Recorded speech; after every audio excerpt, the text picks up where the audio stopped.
O que há em comum entre uma moeda de 5 centavos de cobre e a tão gigantesca Estátua da Liberdade? À primeira vista, pode não haver nada. A resposta se resume a uma palavra. Sabe qual? Corrosão. Isso mesmo. A corrosão é um problema bem atual e que impacta diretamente em sua vida. Ficou curioso? Nós acadêmicos da área de engenharia vamos polir mais desse assunto para você. Vem conosco.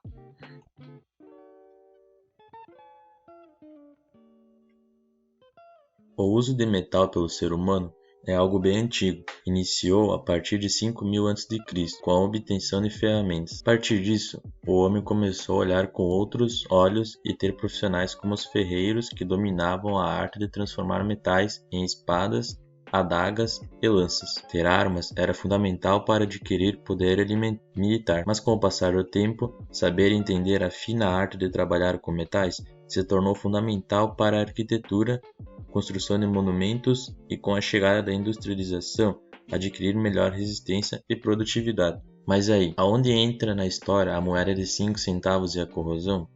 Simples.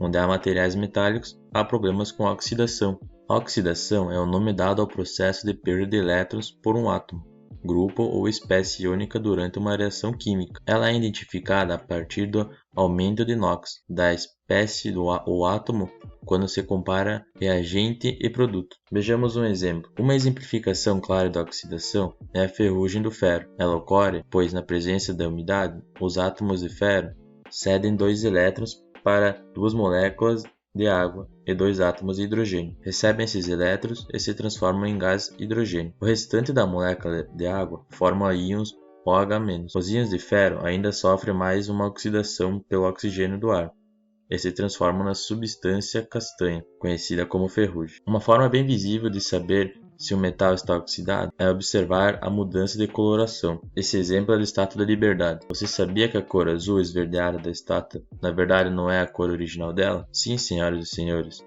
A estátua que fica em Nova York é feita de cobre e possui originalmente essa cor. Ela só adquiriu a cor que conhecemos hoje devido ao processo de oxidação do cobre em contato com o oxigênio.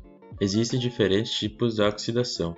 Vejamos os principais. A corrosão eletroquímica é a mais comum, pois é a que ocorre com os metais geralmente na presença de água. A corrosão química é o ataque de algum agente químico diretamente sobre determinado material, que pode ou não ser um metal. Ela não precisa da presença de água e não há transferência de elétrons. Corrosão eletroquímica é um processo eletroquímico que ocorre com a aplicação externa de uma corrente elétrica.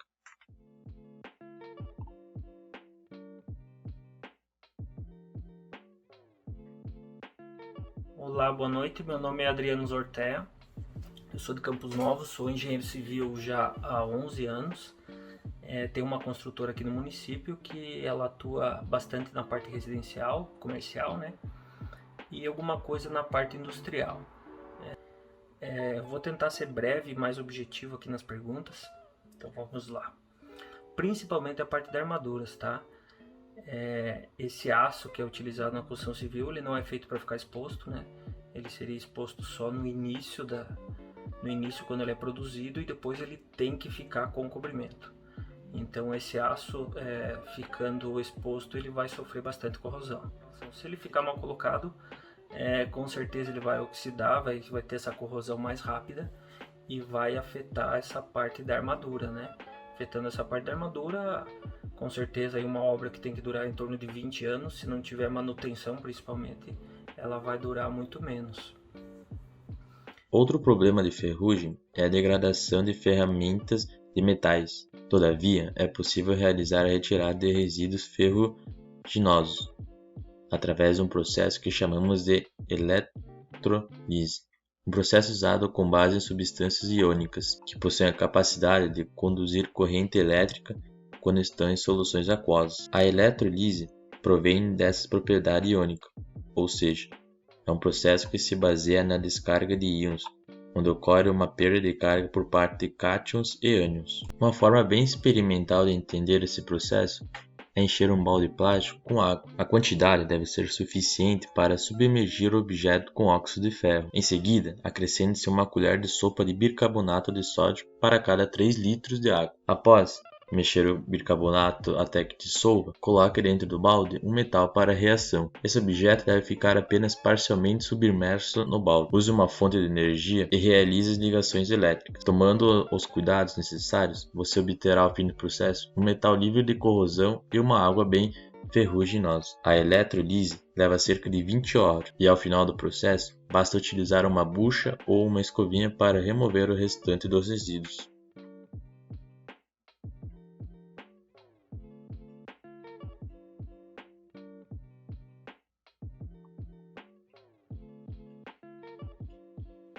Então, sendo empregado esse aço na construção civil corretamente, tendo seu cobrimento certo, eu utilizo em torno de 3 centímetros de cobrimento, sendo ela empregado certinho, dando a cura que ela necessita e ela não ficando exposta, isso pode durar por muitos e muitos anos. Por exemplo, em pontes, tá? Mediante tá dentro da água, se for principalmente uma água salgada, e tiver essa água pegando há muito tempo, ela pode corroer tanto o concreto quanto o ferro. Então, se tiver bem empregada, ela vai corroer primeiro o concreto e depois ela vai chegar na parte do aço, né? Então, para que isso seja evitado, com certeza usar um cobrimento maior, e a partir do momento que você vê que essas armaduras estão ficando expostas, existem hoje várias técnicas para que seja empregado nessa armadura e que sofra menos patologias, né? Então, Entender como funciona o processo de corrosão é um dos trabalhos da engenharia, que investe pesado em técnicas acessíveis que diminuem o impacto da ferrugem, seja no meio ambiente, produção industrial, instalação elétrica e mecânica ou na própria construção civil. Frear a oxidação é garantir melhor durabilidade das estruturas e diminuir problemas futuros com manutenções e reformas, seja ela de uma ponte como a Golden Gate ou um prédio de sua cidade. E aí, agora sabe me responder qual a semelhança entre uma moeda de 5 centavos e uma estátua da liberdade?